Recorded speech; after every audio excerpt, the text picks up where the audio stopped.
Good evening, viewers. Welcome to another episode of the Busy Brokers PH. We have a very special guest today.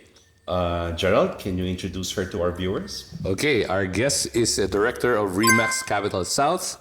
She's the broker behind Meet Your Property. Let us all meet Eunice Estrada. Yay! Thank you guys for having me on your podcast. Okay, Eunice, para makilala ka ng husto ng mga viewers natin. How did you get started with real estate? Paano ka simula? Of course, it's because of my mom. Well, pinilit niya talaga ako. To be honest, I didn't really want to be in real estate. Dati pa niya akong pinipilit to take the exam. And then, nung nag-review ako, parang, wala, hindi ko pa rin makita yung sarili ko to be in real estate. Siguro another feather in my cap na, alam mo yun, parang, okay, meron na naman akong, meron na naman. Meron na may, what do you call this? License, Yeah. diba? So, alam mo yung grade ko, ayoko sabihin, pero pasang awa lang ako, no? Alam mo, pareho lang tayo. Basta pasado. Okay na yun. Pero yung mom ko sobrang tuwan-tuwa. So, sabi niya, well, at least pasado ka, yun naman importante doon, di ba? Nasa performance sa din as a broker, di ba? Yeah. If an investor would come to you right now and tell you na, ask you pala, First-time investors. First-time investor. Maganda lagi natin ng Alin dito sa mga villages na to, sa Laguna ba? Ayan nga, Muntinlupa ba? Saan yung may pinakamagandang growth for you? Growth, okay. So, within Muntinlupa area lang? Or For now, sige. lahat? Let's say Okay. Muntinlupa. Ano yung pinaka-okay na growth doon? Sige. Muntinlupa area, I think, if you can still buy Ayala Alabang at 160,000, 170,000, go buy it now. Because for sure, Ayala Alabang will still be grabe yung appreciation value nyon. Especially with the recent Kasi, developments. Exactly. Rockwell will be there, diba? In main Alabang area. For sure, diba? So if you have the cash, go for Ayala Alabang now. Na 170,000 dalawa. Kasi now, may mga nakukuhang mga good deals eh. I've been hearing Yeah. about 140,000 even. Meron na? 150K. Yes, Fire there sales. is. Pero fire sale na yun. Listeners, That's like narinig nyo yun. an outlier. But 140, 170. yeah, I think on average now, mga nasa 170. 170 is still a good, good price for Good Ayala price, Alabang. Yeah. But if your projection is going to go much higher, siguro kahit na 190, okay na rin yun kasi akit pa naman eh. For sure, Akit, Ayala Alabang. No doubt about it. So may parang range lang talaga where you invest, no? But in Laguna, for example, ano yung mga emerging places to invest there? Laguna, New Valley area. Well, Ayala West Grove is still a good place to invest. If you can Of get course. lots na nasa 50 to 55,000 price range, it's a good deal. Kasi yung average now na bentahan in Ayala West Grove is around 65,000 on average. But siguro late last year, my client just bought like 47,500. Pero That's a steal. sa mga first phases of West Grove. So, kaya it's a really good time to invest. Let's go, buyers. Pero ako, I have may mga, let's talk about underrated villages. Okay. No? Yeah. Let's say, dyan sa Calamba area, I think Calamba pa rin yata siya, sa Laguna, no?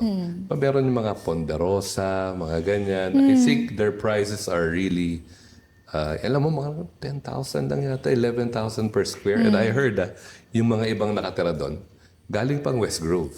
Talaga, bumili sila. Yeah. Okay. Kumbaga, Interesting. bineta, kumita. Hindi naman downgrade, but they wanna manage a small property lang. Kasi sila mag-asawa na lang, ganyan yun. So, ikaw ba, meron kang mga underrated villages that you know in Laguna area? In Laguna area. Oo nga eh. Feeling ko dapat now, if you really have the cash to invest, dapat on the lookout ka sa mga villages na katabi ng mga developers.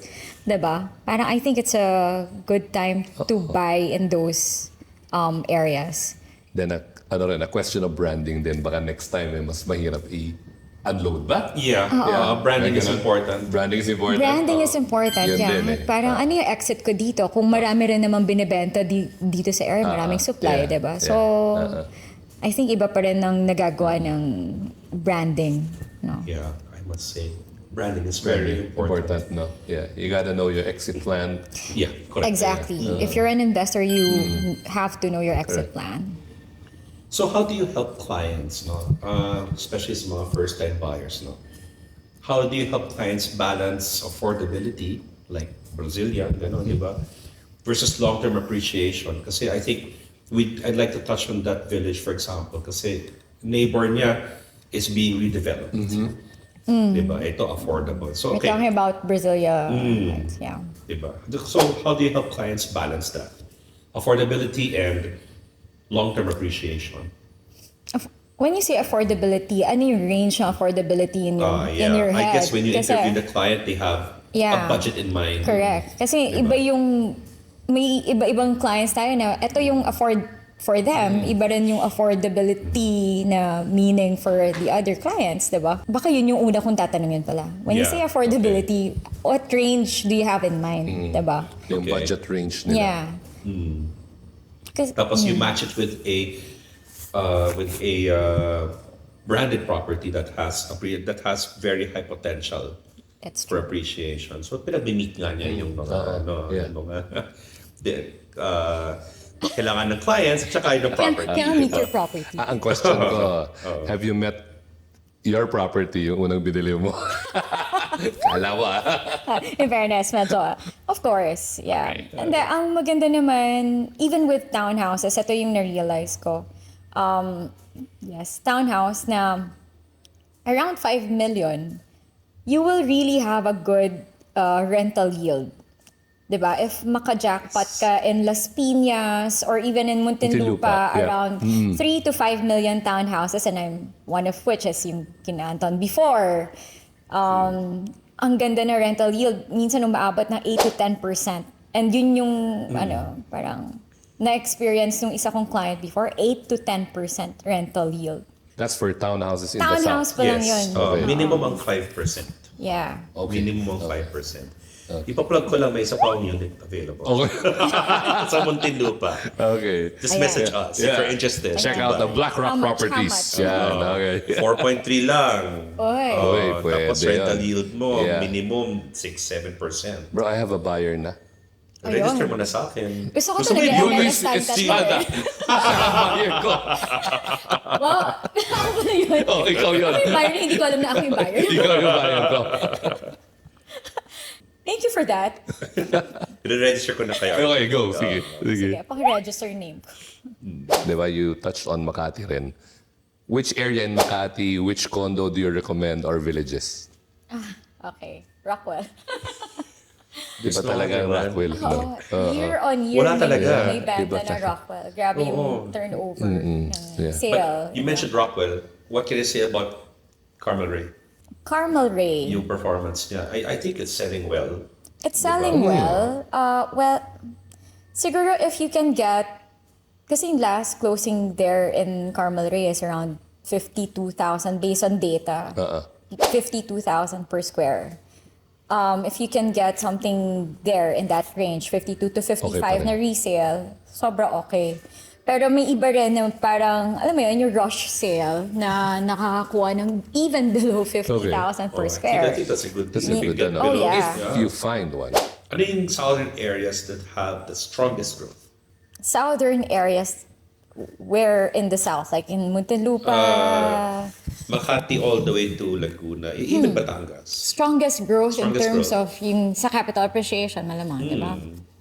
Growth nga eh. Kung ibang classic growth, kung gusto, yung growth ng talahib ng village kasi hindi nabibenta, pwede din. Wait lang ha. Ano ba yung mga strongest growth? Is it like Molinillo, mga ganun? Yeah, mga You Lipa, mean is it's it? a project?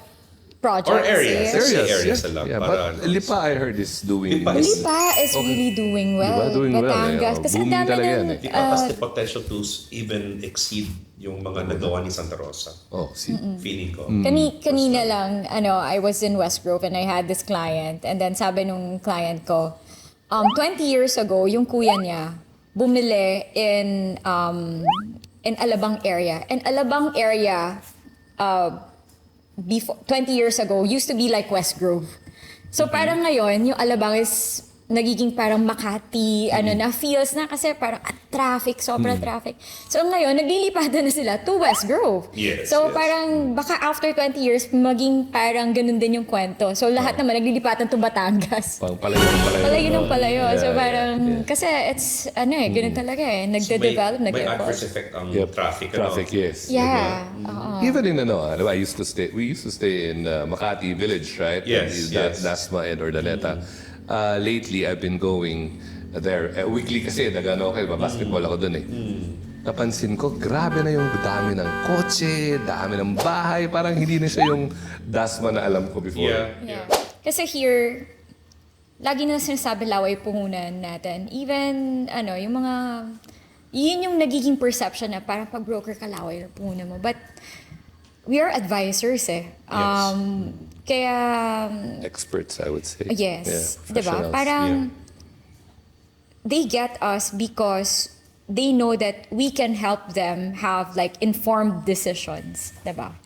So, I think that's the value that we can bring to our clients, diba?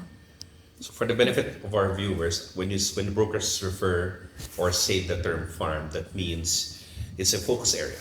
It's a focus area Yes. that na kahit ikaw mismo sa sarili mo, gusto kong bumili dito. Kasi Doon ka ito yung... magpa-plant ng seed, Yeah, diba? yeah. Harvest, And as our friend would say, you gotta be in love with the property, with Yep. the location. Yes. Diba? Yan. Yun ang theme ni Eunice, diba? Meet your, Meet your property. property ka. For leisure, beach or mountain. Mountain. Okay. For personal use, rental or sale. Sale. Okay, purchase ka. Purchase ako. Purchase. Wow, dami pera ni ma'am. Tapos, Cash or installment? It depends.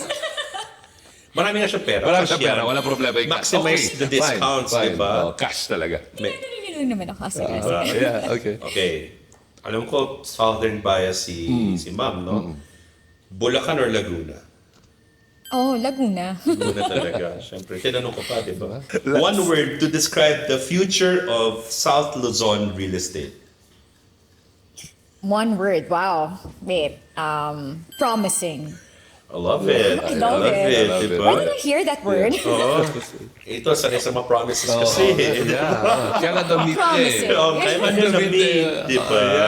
That's promising. Yeah. So maybe, for our viewers, how can they get in touch with you? Yep. Yeah. Okay, so for our viewers, they can follow me on Instagram at Meet Your Property. Okay. And of course, Facebook as well. Eunice Estrada. May business account ako din. So, Eunice Estrada. Pero malamang pag i-type nila yun, makikita din personal copy. Ako na rin, no? Ayaw. Taken na, guys. Taken. Ayan. And on YouTube. Yes. Ayun. Kahit na konti pa lang yung post ko, pero You fine. just launched your series of videos. Yes. Thank you to Unmute Studios. I'm gonna be watching that. I'm gonna be watching we your gotta check videos. that out. Yeah. Please, para may one like man lang.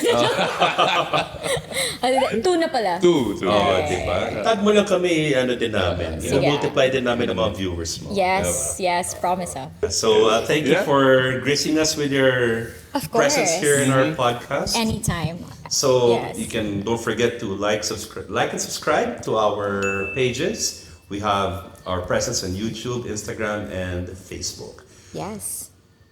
And Spotify. Spotify.